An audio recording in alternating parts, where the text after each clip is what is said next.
प्रेम से बोलिए श्रीमद् भागवत महापुराण की जय। इससे पहले का अध्याय सुनने के लिए आप सभी को बहुत बहुत धन्यवाद। आज सुनिए भागवत कथा में आगे का वृतांत, जिसमें श्री सुखदेव जी कहते हैं, हे परीक्षित, जब इंद्र को पता चला कि मेरी पूजा बंद कर दी गई है, तब वे नंद बाबा आदि गोपों पर बहुत ही क्रोधित हुए। परंतु उनके क्रोध करने से होता ही क्या? उन गोपों के रक्षक तो स्वयं भगवान श्री कृष्ण थे। इंद्र को अपने पद का बड़ा घमंड था। वे समझते थे कि मैं ही त्रिलोकी का ईश्वर हूं। उन्होंने क्रोध से तिलमिलाकर प्रलय करने वाले मेघों के सांवर्तक नामक गण को ब्रज पर चढ़ाई करने की आज्ञा दे दी और कहा, ओहो, इन जंगली ग्वालों को इतना घमंड! सचमुच ये तो धन का ही नशा है। भला देखो तो सही, एक साधारण मनुष्य कृष्ण के बल पर उन्होंने मुझ देवराज का अपमान कर डाला। जैसे पृथ्वी पर बहुत से मंदबुद्धि पुरुष भव सागर से पार जाने के सच्चे साधन ब्रह्म विद्या को छोड़ देते हैं और नाम मात्र की टूटी हुई नाव से कर्ममय यज्ञों से इस घोर संसार सागर को पार करना चाहते हैं, कृष्ण बकवादी, नादान, अभिमानी और मूर्ख होने पर भी अपने को बहुत बड़ा ज्ञानी समझता है। वह तो स्वयं मृत्यु का ग्रास है, फिर भी उसी का सहारा लेकर इन अहीरों ने मेरी अवहेलना की है। एक तो ये यूं ही धन के नशे में चूर हो रहे थे, दूसरे कृष्ण ने इनको और बढ़ावा दे दिया है। अब तुम लोग जाकर इनके इस धन का घमंड और हेकड़ी को धूल में मिला दो और उनके पशुओं का भी संहार कर डालो। मैं भी तुम्हारे पीछे पीछे ऐरावत हाथी पर चढ़कर नंद के ब्रज का नाश करने के लिए महापराक्रमी मरुदगणों के साथ आता हूं। श्री सुखदेव जी कहते हैं, परीक्षित, इंद्र ने इस प्रकार प्रलय के मेघों को आज्ञा दी और उनके बंधन खोल दिए। अब वे बड़े वेग से नंद बाबा के ब्रज पर चढ़ आए। मूसलाधार पानी बरसाकर सारे ब्रज को पीड़ित करने लगे। चारों ओर बिजलियां चमकने लगी, बादल आपस में टकराकर कड़कने लगे और प्रचंड आंधी की प्रेरणा से वे बड़े बड़े ओले भी बरसाने लगे। इस प्रकार जब दल के दल बादल बार बार आ आकर खंभे के समान मोटी मोटी धाराएं गिराने लगे, तब ब्रज भूमि का कोना कोना पानी से भर गया और कहाँ नीचा है कहाँ ऊंचा, इसका पता चलना बड़ा मुश्किल हो गया। इस प्रकार मूसलाधार वर्षा और झंझावात के झपाटे से जब एक एक पशु ठिठुरने और कांपने लगा, ग्वाल और ग्वालिनें भी ठंड के मारे अत्यंत व्याकुल हो गईं, तब वे सब के सब भगवान श्री कृष्ण की शरण में आए। मूसलाधार वर्षा से सताए जाने के कारण सबने अपने अपने सिर और बच्चों को निहुक कर अपने शरीर के नीचे छुपा लिया था और वे कांपते कांपते भगवान के चरण शरण में जा पहुंचे और कहने लगे, प्यारे श्री कृष्ण, तुम तो बड़े भाग्यवान हो।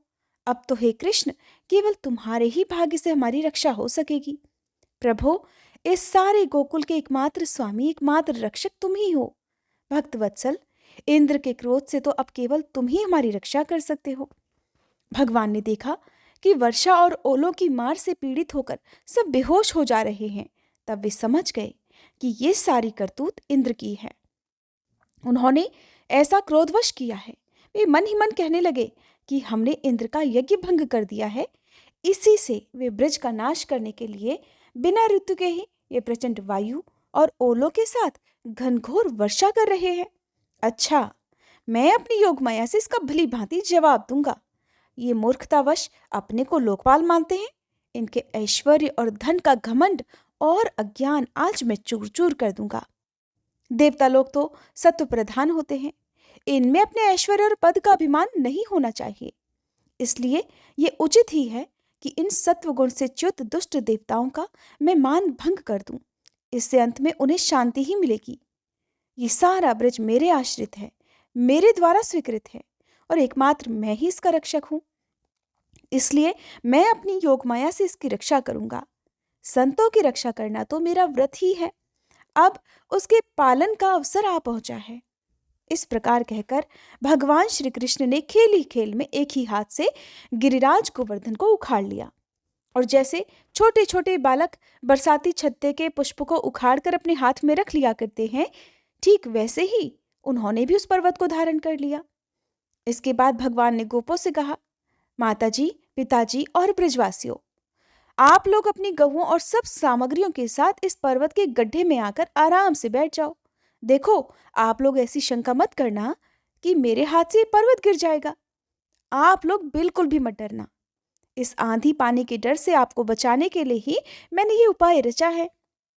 जब भगवान कृष्ण ने इस प्रकार सबको आश्वासन दिया, ढांढस बताया, तब सबके सब ग्वाल अपने अपने गोधन, छकड़ों, आश्रितों, पुरोहितों और भृत्यों को अपने साथ लेकर अपनी सुविधा के अनुसार गोवर्धन के गड्ढे में आ घुसे।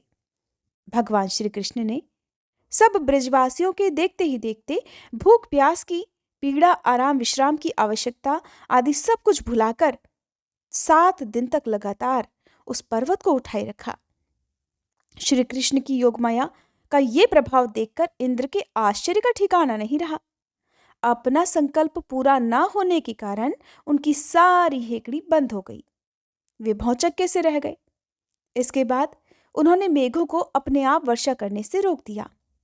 जब गोवर्धनधारी भगवान श्री कृष्ण ने देखा कि वह भयंकर आंधी और घनघोर वर्षा बंद हो गई है, आकाश से बादल छट गए हैं और सूर्य दिखने लगे हैं, तब उन्होंने गोपों से कहा, मेरे प्यारे गोपों, अब आप लोग निडर हो जाओ और अपनी स्त्रियों, गोधन और बच्चों के साथ बाहर निकल आओ।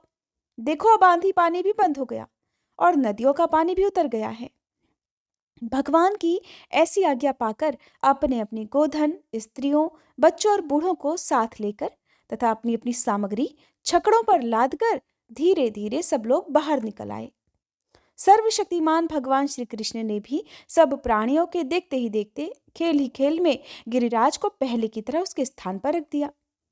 ब्रजवासियों का हृदय प्रेम के आवेग से भर रहा था।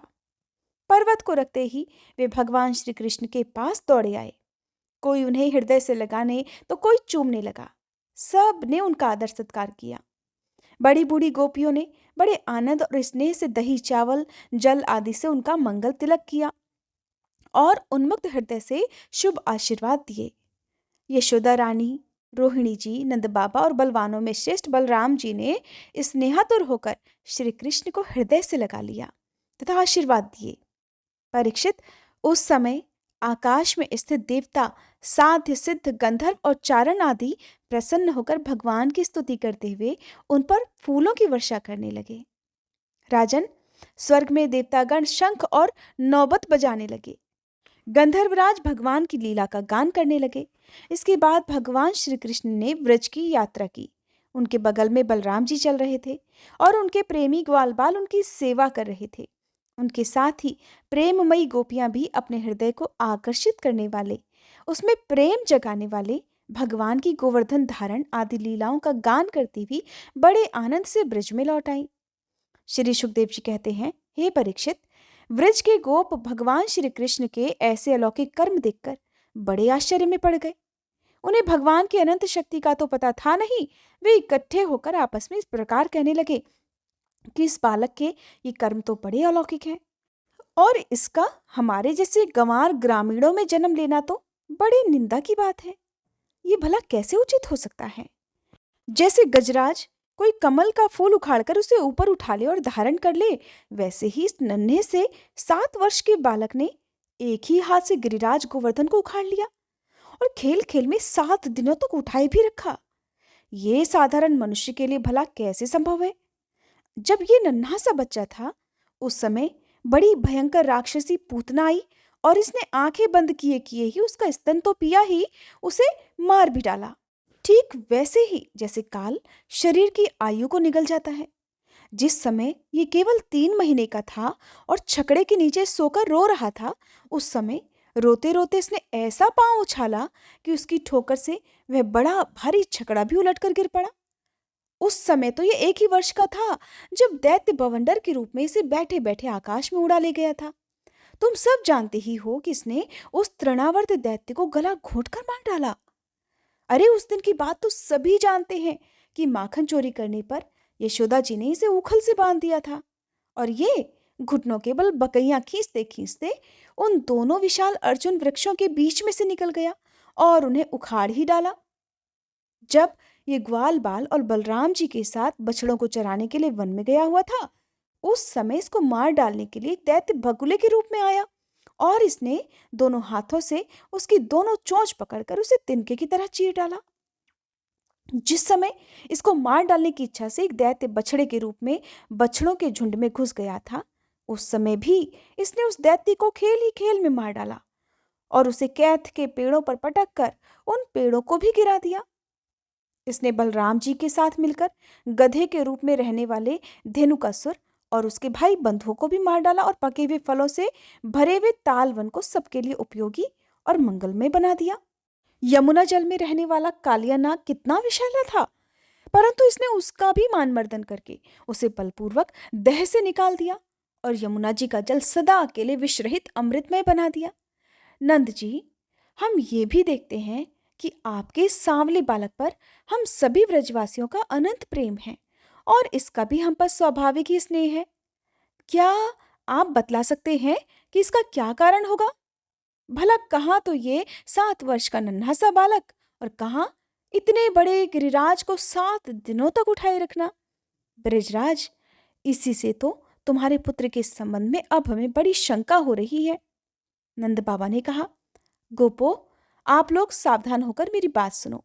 मेरे बालक के विषय में तुम्हारी शंका दूर हो जाए, क्योंकि महर्षि गर्ग जी ने इस बालक को देखकर इसके विषय में ऐसा ही कहा था कि तुम्हारा ये बालक प्रत्येक युग में शरीर ग्रहण करता है। विभिन्न युगों में इसने श्वेत, रक्त और पीत ये भिन्न भिन्न रंग स्वीकार किए थे। इस बार ये कृष्ण वर्ण हुआ है। नंद जी, ये तुम्हारा पुत्र पहले कहीं वसुदेव जी के घर में भी पैदा हुआ था, इसलिए इस रहस्य को जानने वाले लोग इसका नाम श्रीमान वासुदेव है ऐसा कहते हैं। तुम्हारे पुत्र के गुण और कर्मों के अनुसार और भी बहुत से नाम हैं और बहुत से रूप। मैं तो उन नामों को जानता हूं, परंतु साधारण लोग नहीं जानते। ये तुम लोगों का परम कल्याण करेगा, समस्त गोप और गौओं का ये बहुत ही आनंदित करेगा। इसकी सहायता से तुम लोग बड़ी बड़ी विपत्तियों को बड़ी आसानी से पार कर लोगे। ब्रजराज, पूर्व काल में एक बार पृथ्वी में कोई राजा नहीं रह गया था। डाकुओं ने चारों ओर लूट खसोट मचा रखी थी। तब तुम्हारे इसी पुत्र ने सज्जन पुरुषों की रक्षा की और इससे बल पाकर उन लोगों ने लुटेरों पर विजय प्राप्त कर ली थी। गर्ग जी ने कहा था कि नंद बाबा जो तुम्हारे इस सांवले शिशु से प्रेम करते हैं वे तो बड़े भाग्यवान हैं। जैसे विष्णु भगवान के कर कमलों की छत्र छाया में रहने वाले देवताओं को असुर नहीं जीत सकते, वैसे ही इससे प्रेम करने वालों को भीतरी या बाहरी किसी भी प्रकार के शत्रु नहीं जीत सकते। नंद जी, चाहे जिस दृष्टि से देखें, गुण से, ऐश्वर्य से, सौंदर्य से, कीर्ति और प्रभाव से, तुम्हारा ये बालक स्वयं भगवान नारायण के ही समान है। इसलिए इस बालक के अलौकिक कार्यों को देखकर आश्चर्य नहीं करना चाहिए। गोपो, मुझे तो स्वयं गर्गाचार्य जी ये आदेश देकर अपने घर चले गए थे। तब से मैं अलौकिक और परम सुखद कर्म करने वाले इस बालक को भगवान नारायण का ही अंश मानता हूँ। जब ब्रजवासियों ने नंद बाबा के मुख से गर्ग जी की ये बात सुनी, तब उनके मन में जो भी शंका, जो विस्मय था, वो सब दूर हो गया, क्योंकि अब वे अमित तेजस्वी श्री कृष्ण के प्रभाव को पूर्ण रूप से देख और सुन चुके थे। आनंद में भरकर उन्होंने नंद बाबा और श्री कृष्ण की भूरी भूरी प्रशंसा की। जिस समय अपना यज्ञ भंग हो जाने के कारण इंद्र क्रोध के मारे आग बबूला हो गए थे और मूसलाधार वर्षा करने लगे थे, उस समय वज्रपात, ओलों की बौछार और प्रचंड आंधी से स्त्री, पशु तथा ग्वाले अत्यंत पीड़ित हो गए थे। अपनी शरण में रहने वाले ब्रजवासियों की ये दशा देखकर भगवान का हृदय करुणा से भर आया, परंतु फिर एक नई लीला करने के विचार से वे तुरंत ही मुस्कुराने लगे। जैसे कोई नन्हा सा निर्बल बालक खेल ही खेल में बरसाती छत्ते का पुष्प उखाड़ ले, वैसे ही उन्होंने एक हाथ से ही गिरिराज गोवर्धन को उखाड़कर धारण कर लिया और सारे वृक्ष की रक्षा की। इंद्र का घमंड चूर करने वाले वे ही भगवान गोविंद हम सब पर प्रसन्न हो। हरे कृष्णा। आज का अध्याय समाप्त हुआ। इसके आगे की कथा आप अगले अध्याय में सुनेंगे। उम्मीद करती हूँ ये वीडियो आपको पसंद आई होगी। इन कथाओं को सुनने के बाद हर दिन कमेंट करने के लिए और अपना प्यार देने के लिए आप सभी का बहुत बहुत धन्यवाद और उम्मीद है कि आप आगे भी हर वीडियोस को ऐसे ही प्यार देते रहेंगे।